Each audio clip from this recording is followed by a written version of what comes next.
Hello everybody and welcome! In this video I will show you how to change the ear tips on your Galaxy Buds 3 Pro. You have to start by remove the existing ear tips. Here we go.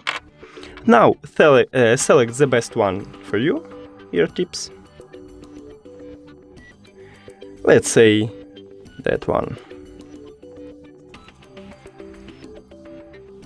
And now attach the new ear tips.